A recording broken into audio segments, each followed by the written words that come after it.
What do you do when the person who breaks your heart isn't a stranger, but someone sitting across from you at dinner, smiling like everything's fine? It started with a favor. Just a small one. My best friend Daniel asked if I could help his uncle get settled in Los Angeles. He's cool, Daniel said with a shrug. Kind of a recluse. But harmless. I didn't ask many questions. I trusted him. I trusted us. The first time I met Marcus, I thought I was looking at an older version of Daniel, same stormy eyes, same crooked grin. But there was something else behind Marcus's gaze, something deeper. A knowing. At the time, I told myself it was nothing. A harmless attraction, a flicker, a passing thought. But I've learned, it's never just a flicker. It's the slow burn that lights everything on fire. And I never saw the flames coming. Daniel and I had been together for just over 3 years when everything started to shift, though, at the time, it all felt steady. Predictable, even. We lived in a loft downtown, all exposed brick and open shelving, the kind of place we used to dream about when we were broke and barely scraping by in Brooklyn. Mornings were slow and sweet, him in the kitchen grinding beans for his French press, me wrapped in a blanket on the balcony, letting the LA sun wake me up. We shared playlists, passwords, and promises we didn't always know how to keep. He was the organized one, the list maker, the planner. I was the messy romantic, always scribbling song lyrics in the margins of books, forever starting projects I never finished. We balanced each other. At least, we used to. We met through a mutual friend at a rooftop poetry reading in Williamsburg. He rolled his eyes at the performance art piece but stayed anyway, curious about me. By the end of the night, we'd made out in the stairwell, completely forgetting the name of the headliner. Our connection was immediate. Hungry. Real. But real doesn't mean invincible. When he got promoted to creative director at his firm, I celebrated like it was my own win. We packed our lives into boxes and started over in California, telling ourselves this was the next chapter, the good one. But once we settled in, the glow began to fade. His hours got longer, our sex life quieter. The tiny touches, his hand on my thigh in traffic, kisses on my neck while I cooked, began to disappear, like someone slowly turning down the volume. I didn't know how to bring it up without sounding needy. So I didn't. Then came the favor. One Saturday morning, Daniel looked up from his laptop and said, "Hey, my Uncle Marcus just moved out here. He doesn't really know anyone. Think you could help him get settled? Just show him around." I shrugged. Sure. Happy to help. Marcus was his mom's younger brother, about 12 years older than us, freshly divorced, a sculptor with a reputation for disappearing into his work for weeks at a time. Daniel barely knew him growing up, but they'd reconnected at a family reunion last year and kept in touch. It sounded innocent. Casual. But sometimes the smallest ripples are what drown you. And from the moment I met Marcus, something in me shifted. Something I couldn't unfeel. Marcus and I started small, coffee in Echo Park, helping him hang blackout curtains in his new loft, running errands that somehow turned into entire afternoons. He was easy to be around in a way that Daniel hadn't been for months. With Marcus, there was no pressure to be productive or profound. He didn't ask me about career goals or freelance gigs I hadn't finished. He just saw me. "You know," he said one night as we painted a second-hand bookshelf a deep forest green, "you've got this stillness to you. Like you're always listening to something no one else can hear." I laughed. "That's a poetic way to say I space out a lot." "No," he said seriously. "It's beautiful." His words lingered longer than they should have. Back home, Daniel barely noticed when I got in late. He was in bed, laptop glowing, headphones in. I watched him from the doorway for a minute, his jaw clenched, the same worry line between his brows that had lived there since we moved to LA. "Hey," I said, leaning against the doorframe. "You still up?"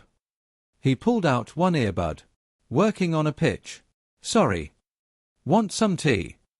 "Nah, I'm good." That was the end of it. Later, lying beside him, I turned toward him in the dark. He didn't move.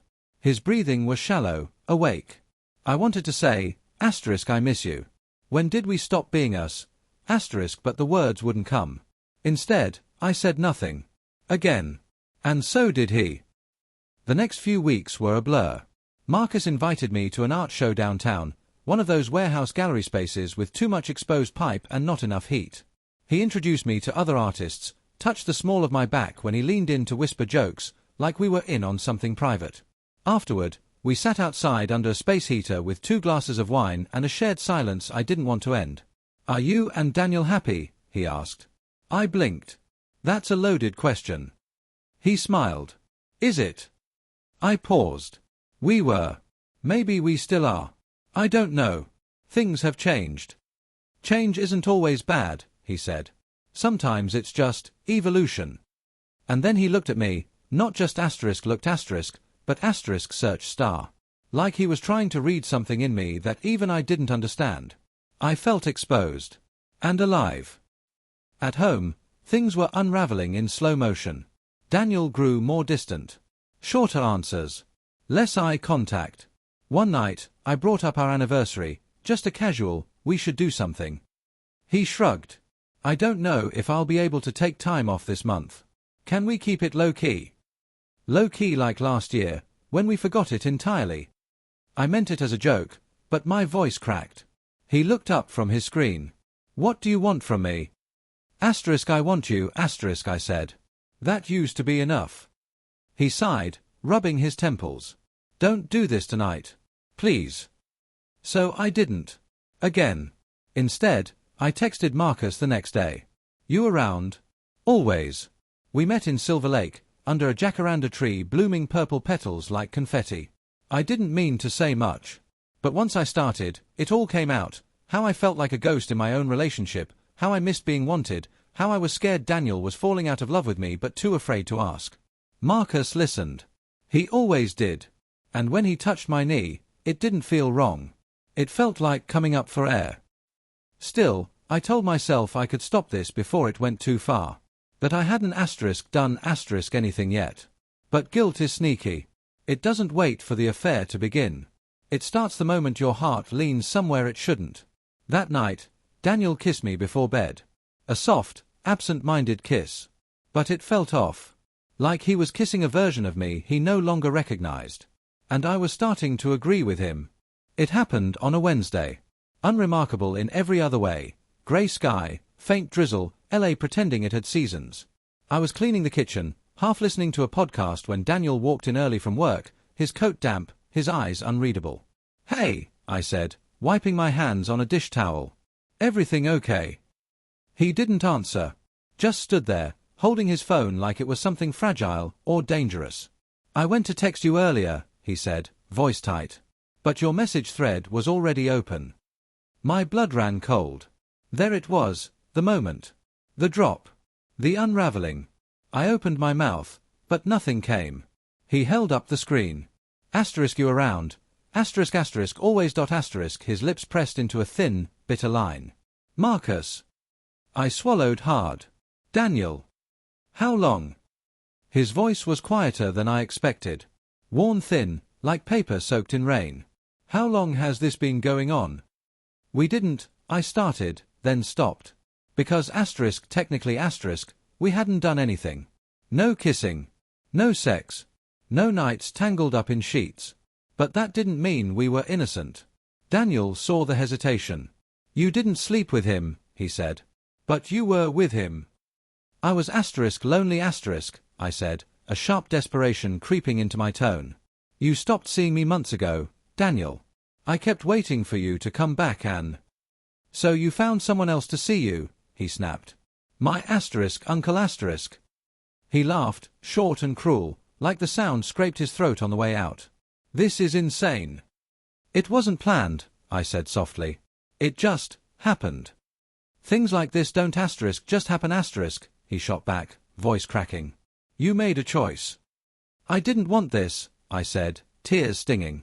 "I didn't go looking for it." "But you didn't stop it," he said, stepping back like he was physically pulling away from me. "And that's the part one can't forgive." The silence between us swelled into something enormous. I could hear the tick of the kitchen clock, the hum of the refrigerator, the steady crush of my own heartbeat against my ribs. "I never stopped loving you," I said. "I just started disappearing."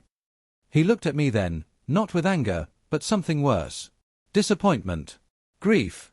"Do you know what it feels like," he said, voice shaking, "to watch the person you love reach for someone else while you're still trying to hold on?" I did. I knew it now. And I hated how much it hurt on both sides. "I should have said something sooner," I whispered. He nodded slowly. Yeah. You should have. He left that night. Packed a bag in silence, didn't slam a single door. Just left. I sat on the edge of our bed, surrounded by the echoes of what we used to be. The sheets still smelled like him. A coffee mug with his lipstick-shaped sip mark sat untouched on the nightstand. I hadn't kissed Marcus. Not once. But I had cheated, emotionally, deeply, quietly. I had given someone else the pieces of me Daniel no longer asked for. And in doing so, I'd broken something sacred. Not just between us, but within myself. And that hurt more than anything that it's been 5 months since Daniel left. At first, I kept expecting him to text. To yell. To come back for the plants he left on the windowsill or the books he said he couldn't live without. But he didn't. Silence, I've learned, can be louder than any door slam. It echoes. Marcus reached out a few times after everything unraveled. I didn't respond. Whatever we shared, or almost shared, was built on fracture. It wasn't real. It was need. And need isn't love. Some nights, I lie in bed and think about the ways we betray each other, not just in touches or texts, but in the spaces we stop showing up. The distance we let grow without speaking its name. The quiet avoidance that can be just as cruel as an affair. I loved Daniel. That part remains true. But I stopped choosing him, little by little. And maybe he stopped choosing me, too. We let the love get tired. Unattended. I've started therapy. I've started writing again. I'm learning to sit with discomfort instead of escaping it. To ask harder questions. To answer them honestly. Like, why did I need someone else to see me before I remembered how to see myself? Or, what does it mean to forgive someone who didn't betray you, so much as drift out of reach? I don't know if Daniel and I could have saved us if I'd spoken up sooner. Maybe. Maybe not. But what I've learned is that truth delayed is still truth denied. And silence, however well-intentioned, can still become a lie. He doesn't owe me forgiveness. But I owe myself accountability. And maybe that's the beginning of healing, not rewriting the past, but understanding it. Accepting it. Letting it mark you without defining you. Sometimes, I walk past our old cafe and wonder if he still goes. If he ever sits at the back table, sipping his oat milk latte, thinking about me. About us. I wonder if he ever asks the question I still can't answer. Asterisk, if we were two men in love, why wasn't that enough? Asterisk.